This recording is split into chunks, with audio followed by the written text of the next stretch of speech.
Thanks for joining us. We begin with developing news, and a massive storm is moving through parts of the GTA right now. Thunder, lightning, and torrential rains resulting in flash flooding in some areas of the city. This is a live shot downtown at Dovercourt and Dundas. You can see the rain just pouring down. It's already washing out some roads. The Don River is moving especially fast right now after a weekend of rain and this downpour. There is new concerns of flooding in parts of the city. These are our traffic cams as you look across the GTA. We want to show you some footage we took just about a half an hour ago of our harbor cam that will show you exactly how this storm rolled in. If we can just cue up to that. There you go. You can see it's almost seemed to come out of nowhere. So I want to bring in our chief meteorologist, Anthony Farnell, because, Anthony, it is summer, so conditions are often ripe.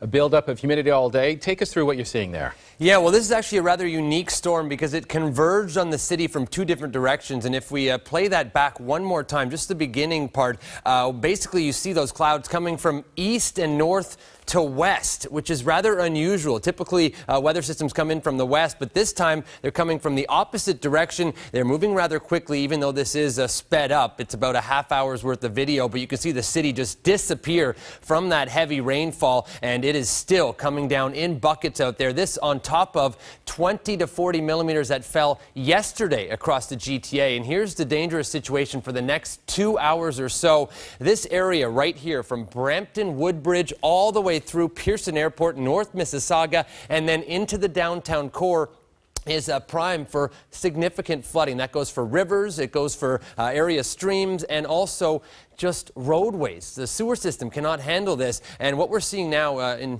meteorological terms, it's called training. Basically, thunderstorms redevelop over the same area, one after the other, and they form like a train as they push through the city, and that's why amounts of 50 to, in some cases, 100 millimeters are possible. This is relatively new technology. It's basically a 3D radar. You can see the height of the clouds, how high up into the atmosphere they extend. The higher they go, the more intense the storm, and it feels very tropical out there, and underneath these high cloud tops is that torrential rain, and basically we can zoom all the way around that system, and I want to show you right here the most significant storms pushing through Brampton, and they're headed back for the downtown core. So it's going to be a rough go the next couple of hours. Stay inside if you don't have to be out there. It's humid as well. And we have a chance of more significant weather. There's a live look at our harbor camera, and boy, the rain's still coming down tomorrow.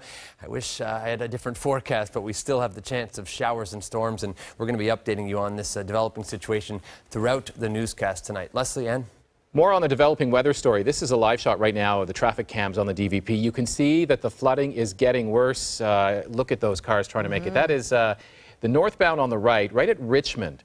You remember a few weeks ago they had to close down the DVP because overnight flooding. We're getting word that they're now considering, and it looks like the decision probably be to close down until this water level recedes somewhat on the DVP. Let's find out in terms of the forecast if we have more rain on the way, and or is this it for now, Anthony? Oh, I wish I had better news. There's a bit of a let up in parts of the city, but we are not done yet, and that's a live look at just one of the highways, the one that flooded very badly. It was about a month ago, I think, and this could be a similar situation. This is a live look at our harbor camera. There's a city in this shot. Hard to see. We've been using our wiper, but yeah, the rain's still coming down very heavily in town. The temperature has come down from about 29 a couple of hours ago to 21. Still humid though, and that's one of the reasons why it's raining so heavily. When you have all this humidity in the air, it's extra energy, it's extra moisture, and it's all coming out of the sky right now all at once. So there is Toronto. Here's another band of heavier rain. The DVP and the, more importantly, Don River, its basin is right here, and it filled up yesterday quite a bit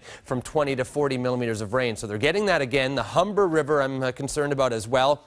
It is in the same type of a floodplain situation with all of this rainfall, and I want to show you our 3D radar again. The heaviest storms coming out over Lake Ontario now. So this is where the heaviest rain is, but we have Doppler estimates of about 75 millimeters falling in an hour, and sewer systems cannot handle that. I don't care how old they are or how new they are. This is a lot of rain in the downtown core, and these cloud tops going up to 40,000 feet into the atmosphere, and I do have reports now that Pearson Airport not completely shut down, but planes are being diverted to Ottawa, Buffalo, and other areas because of this heavy rainfall that is ongoing for at least the next hour or two.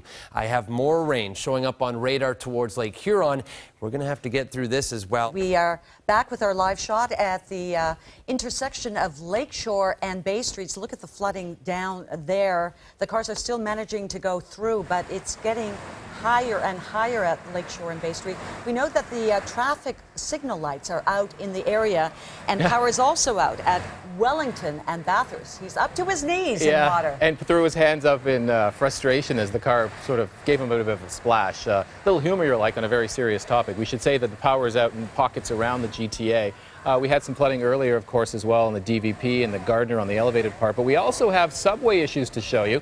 This was the scene at Museum Station a short time ago. Now, I checked with the TTC actual tweet service, and I can tell you they say that any service disruptions have now been resolved. So this obviously isn't track level.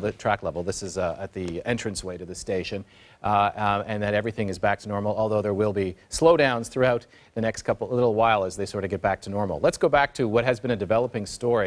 This is the DVP at Richmond. Flooding seems to be getting worse now, not only northbound but also southbound at Richmond. You can see the backlog there. People just continue to go through there. There was some discussion earlier about closing it like they did, in the last month or so because of it, flooding overnight one night. But well, this is an area you want to avoid. Well, look at the backlog of traffic there. It's a mess, and it should be a mess all night long.